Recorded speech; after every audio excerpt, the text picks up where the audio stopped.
आप अपने जीवन को विचार करके देखिए कि आपके करने से आज तक क्या हुआ है। कोई तुम्हारा मित्र नहीं है, यहां कोई तुम्हें सहयोग देने वाला नहीं। मान लीजिए भ्रमित है इसलिए आपको लगता है आपके कोई दोस्त हैं, कोई आपके सहयोगी है, कोई आपके संरक्षक हैं। बिल्कुल नहीं। सच्ची मानिए उन पर बड़ी कृपा है जिनको पग पर धोखा मिलता है। दुनिया में लाखों का मेला जुड़ा, हंसा जब जब उड़ा। तो इस बात को पकड़ो ना यार। प्रभु से केवल एक ही प्रार्थना करो, यदि तो इस बात की पूर्ति प्रभु उसी समय प्रार्थना करते ही शुरू कर देते हैं। दया में प्रभु कितनी अपार कृपा की आपके ऊपर। मनुष्य शरीर साधु समागम श्रीधाम वृंदावन में दुर्लभ बात है।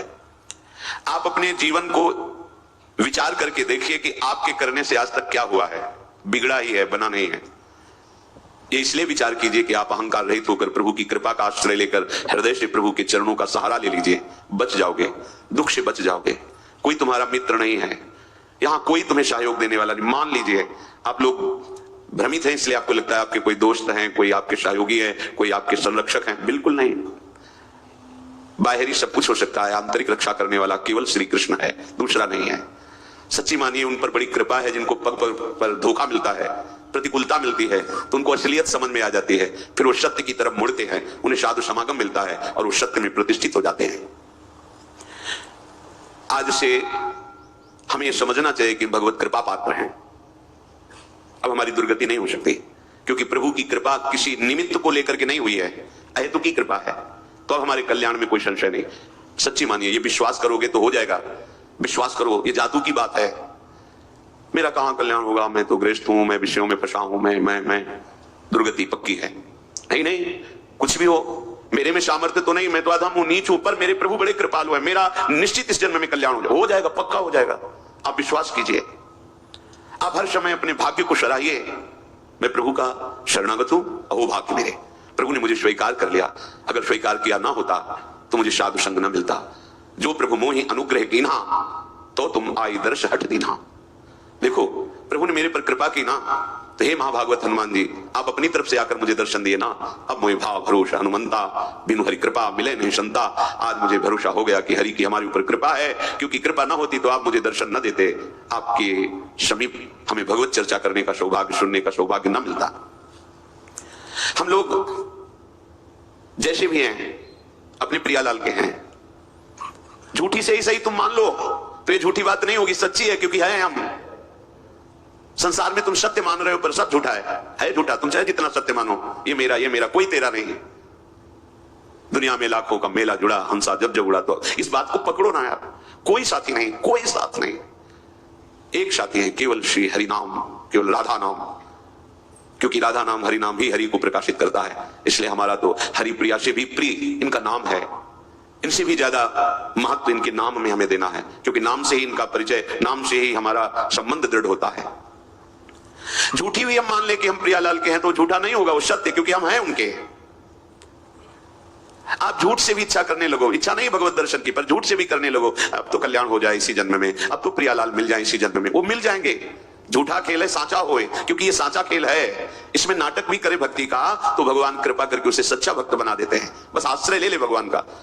झूठा भी रोए, झूठा भी गाए, झूठा भी भाव से लगे, सच्चा भाव नहीं है, पर प्रभु देखते हैं ना कि मेरे में लगना चाहता है, मेरा आश्रय लिए, तो उसे सत्य भाव से युक्त कर देते हैं, उसकी भावना सत्य कर देते हैं। पूज्य श्री राधा बाबा कह रहे हैं, मेरा अनुभव है। संतों के अनुभव को समझना चाहिए। प्रभु से केवल एक ही प्रार्थना करो, यदि कि मुझे आपकी अखंड स्मृति प्राप्त हो, निरंतर भजन, आपसे प्रेम। तो प्रभु इस याचनाओं को कभी नहीं ठुकराते। आप एक प्रार्थना करें, मेरा भजन बन जाए प्रभु, निरंतर आपका भजन बने, आपकी स्मृति में मगन रहूं, आपके चरणों में प्रेम हो जाए। तो इस बात की पूर्ति प्रभु उसी समय प्रार्थना करते ही शुरू कर देते हैं। पर हम अज्ञानी इसलिए जान नहीं पाते। क्या? जब इस बात की पूर्ति में लगेंगे तो जहां जहां हमारी स्मृति, जहां जहां हमारा संबंध है, जहां जहां हमारा राग है, वो मिटाना शुरू करते हैं। तो फिर प्रश्न आ जाते हैं कि जब से भजन शुरू किया तब से विपत्तियां आ गई, लोग हमारे को प्रेम नहीं करते और नफरत की दृष्टि से देखते हैं। अमुक अमुक अमुक, ये वही तो हो रहा है जो आपने मांगा है। प्रभु से प्रेम करने के लिए हमें सर्वात्म वृत्ति चाहिए, और हमारी वृत्तियां फैली हैं तो हमारे राग का वो नाश करके उन वृत्तियों को अपने में लगा रहे हैं, और वो भजन छोड़ देता है, वो सतमार्ग छोड़ देता है। कि जब से शुरू किया तब से घाटा, लोगों का अपमान, परिवार में कोई प्यार नहीं करता, और एक दो अगर पधार गए तो फिर तो और पुष्ट हो गया कि बड़ा अनिष्ट मार्ग है, भगवत मार्ग नहीं चलना। देखो जब भगवान से तुम प्रेम मांगोगे तो प्रेम तभी होता है जब अनन्यता आती है। तो आप अनन्य बन नहीं पा रहे तो आपको अनन्य बनाएंगे, और अन्य का अपहरण करके ही तो अनन्य बना जाता है। और जब अन्य का अपहरण होने लगा तो आप चिल्लाने लगे, ये क्या, ये क्या, तो मांगा क्या था? हे प्रभु निरंतर भजन हो, आपसे प्रेम हो, वही तो कर रहे हैं। नहीं, ये नहीं चाहिए तो फिर मांगो संसार की भोग सामग्री, फिर ये बात नहीं आएगी, ये बात नहीं आएगी। संसार के भोग जन्म जन्मांतरों में कभी फिर कृपा होगी, तब यही होगी, तब यही कृपा होगी। कोई तुम्हें पूछने वाला नहीं रहेगा। भक्ति के मार्ग में जब चला जाता है तो भगवान सहयोग करके ऐसी स्थिति देते हैं कि कोई प्यार नहीं करता, सच्ची में कोई प्यार नहीं करता। जब आपके अंदर विवेक होगा और झांक के देखोगे तो उसकी स्वार्थ और वासना झलकती नजर आएगी, जो आपको कह रहा है मैं आपको बहुत प्यार करता हूं। जब जांच करके देखो तो उसका अपना सुख, उसका अपना स्वार्थ नजर आता है, प्यार नजर नहीं आता। प्यार होता है जिससे हम प्यार करते हैं उसको सदैव सुख प्राप्त हो, कभी स्वप्न में भी दुख प्राप्त ना हो, ऐसा केवल भगवान, दूसरा कोई नहीं है। अन्य कामी यदि करे कृष्णेर भजन, कृष्ण तारे देन स्वचरण। कृष्ण कहे आमाय भजे, मांगे विषय सुख, अमृत छाणी मांगे विष, यही बड़ मूर्ख। आमी भी यही मूर्ख, विषय सुख केन, दिव तव चरण दिया विषय सुख भुलायु। जो अन्य कामना से हमारे प्रभु का भजन करते हैं तो प्रभु कृपा करके उसे अपने चरणों में प्रेम देने की चेष्टा करते हैं। भक्तों का संग, नाम, गुण, कीर्तन आदि के द्वारा उसे आगे बढ़ाते हैं। प्रभु कहते हैं जो मेरा भजन कर विषय सुख मांगते हैं बड़े मूर्ख हैं, ये अमृत छाण कर विष मांग रहे हैं, कैसे इनको दूं? ये बड़ी मूर्खता है जो प्रभु का भजन करके संसार के धोखेबाज विषय मांगे, हम पद प्रतिष्ठा मांगे, हम ये अमृत छाण मांगे विष, यही बड़ मूर्ख, ये बड़ी मूर्खता है। अमृत छाण करके हम विषय सुख मांग रहे हैं। देखो, सबसे बड़ा पद इस सृष्टि में आज तक किसी को मिला है तो ध्रुव जी को मिला है। ध्रुव जी अटल पदवी को प्राप्त हुए। तो जब भगवान श्री हरि सामने आए और ध्रुव जी को वरदान दिया अटल पदवी का, तो ध्रुव की आंखों में आंसू आ गए और हृदय में जलन पैदा हो गई। ये मैंने क्या मांगा? ऐसे सौंदर्य माधुर्य निधि प्रभु के चरणों की सेवा ना मांगकर, इनका प्रेम ना मांग करके मैंने अटल पदवी मांगी। उसी समय उन्होंने प्रभु से प्रार्थना की कि हे अनंत, हे भगवान, तो ही भगवत वासुदेवे मुहु निरंतरम भक्तिम प्रेम प्रवहताम सात्येन कुर्वताम अमलाशयानाम अमल आशयो एषाम ते अमलाशयाः निर्मलांतः करणानाम महताम सताम प्रसंगः मे मम भूयात् एन भगवत गुण कथामृत पानमत्तः भवतो गुणानाम।